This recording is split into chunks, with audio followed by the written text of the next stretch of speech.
News, सच जरूरी है। नमस्कार दर्शकों, ये है एमएनएस न्यूज नेटवर्क और आप देख रहे हैं एमएनएस न्यूज टीवी। मैं हूं आपके साथ प्राची। तो आइए देखते हैं आज की कुछ खास खबरें। एक नजर डालते हैं आज की हेडलाइंस की ओर। हरियाणा युवकों को इजराइल भेजने पर घिरी सरकार, कुमारी शैलजा बोली नौकरी का सपना था झूठा। भाजपा सरकार को बदलना हमारा आखिरी लक्ष्य है, अधीर चौधरी का बयान। अयोध्या में रामलला के साथ हुई भारत के गौरव की प्राण प्रतिष्ठा, यही राज्य राम था। आइए देखते हैं खबरें विस्तार से। हरियाणा युवकों को इजराइल भेजने पर घिरी सरकार, कुमारी शैलजा बोली नौकरी का सपना झूठा था। हरियाणा के युवकों को सरकार इजराइल में नौकरी के लिए भेज रही है, जिसको लेकर पिछले दिनों रोहतक के मशहूरी दयानंद यूनिवर्सिटी कैंपस में इंटरव्यू भी लिया गया, जहां भारी संख्या में प्रदेश में बेरोजगार युवक पहुंचे।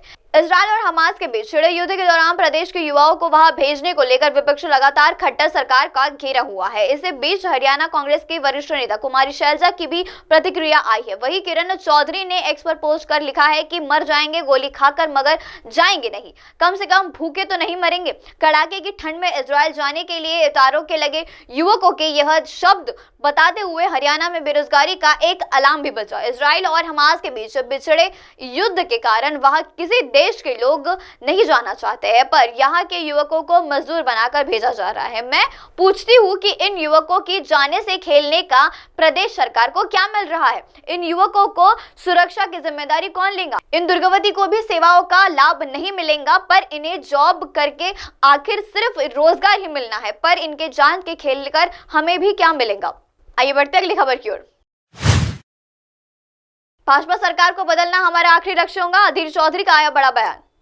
लोकसभा में नेता प्रतिपक्ष अधीर चौधरी ने तृणमूल कांग्रेस सांसद पर टिप्पणी की है। उन्होंने विदेश बताया है कि हालांकि कांग्रेस नेता ने बाद में माफी मांग ली थी, अब तक इस मामले पर तिरवृत्तीय सांसद राशि थूर ने शनिवार को प्रतिक्रिया दी है कि उन्होंने कहा है कि अधीर ने माफी मांगकर अच्छा किया है और इसी मुद्दे को अब यही खत्म कर देना चाहिए। कांग्रेस सांसद थौरी ने कहा है कि मुझे लगता है कि हमें अब तक इस मुद्दे को खत्म कर देना चाहिए, क्योंकि अधीर ने अपने बयान को लेकर माफी मांगकर बहुत अच्छा काम किया है।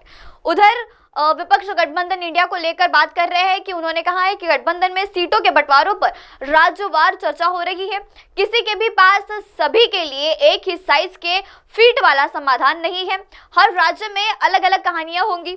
मुझे लगता है कि केंद्र सरकार को बदलने के लिए जिन चीजों पर जरूरत है, हम उन चीजों पर फोकस करना चाहिए और यही हमारा आखिरी लक्ष्य होना चाहिए। आइए बढ़ते अगली खबर की ओर। अयोध्या में रामलला के साथ हुई भारत में गौरव की प्राण प्रतिष्ठा, यही राम राज्य है।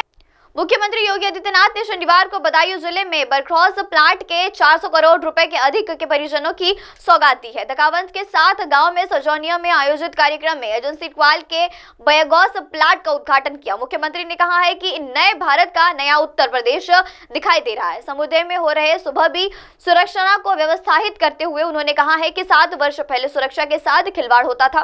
प्रदेश में लोग नहीं आते थे, बहन बेटियां स्कूल नहीं जा पाती थी, पहचान और सुरक्षा का था। 7 वर्षों से कोई दंगा नहीं हुआ है। जो प्रदेश में पहला दंगा प्रदेश था, वही अब उत्साह प्रदेश बन गया है। कहीं राम उत्सव हो रहा है तो कहीं दीप उत्सव हो रहा है। त्योहार से जुड़े लोग आनंदित हो रहे हैं। गंगा एक्सक्लूसिव के पास जिक्र करते हुए मुख्यमंत्री ने कहा है कि बदायूं से लखनऊ की दूरी 3 घंटे की हो गई है। जहां 7 घंटे लगते थे, वहां अभी बस 4 घंटों में पहुंचना बहुत ही आसान हो गया है। अब आप हमारे न्यूज चैनल को अपने मोबाइल ऐप पर भी देख सकते हैं। अपने मोबाइल ऐप पर देखने के लिए प्ले स्टोर से MNS news TV app download करें। इंस्टा, हाइक, ट्विटर, कुक और फेसबुक जैसे कई सोशल मीडिया प्लेटफॉर्म पर हमारा चैनल उपलब्ध है। आप इसे यूट्यूब पर भी देख सकते हैं, आप इसे यूट्यूब लाइव भी देख सकते हैं www.mnsnewstv.com पर। अब वक्त तो चला है दर्शकों ब्रेक का। ब्रेक लौटने के बाद देखिएगा देश और दुनिया की तमाम बड़ी खबरें। बने रहिए एमएनएस न्यूज टीवी पर। नमस्कार।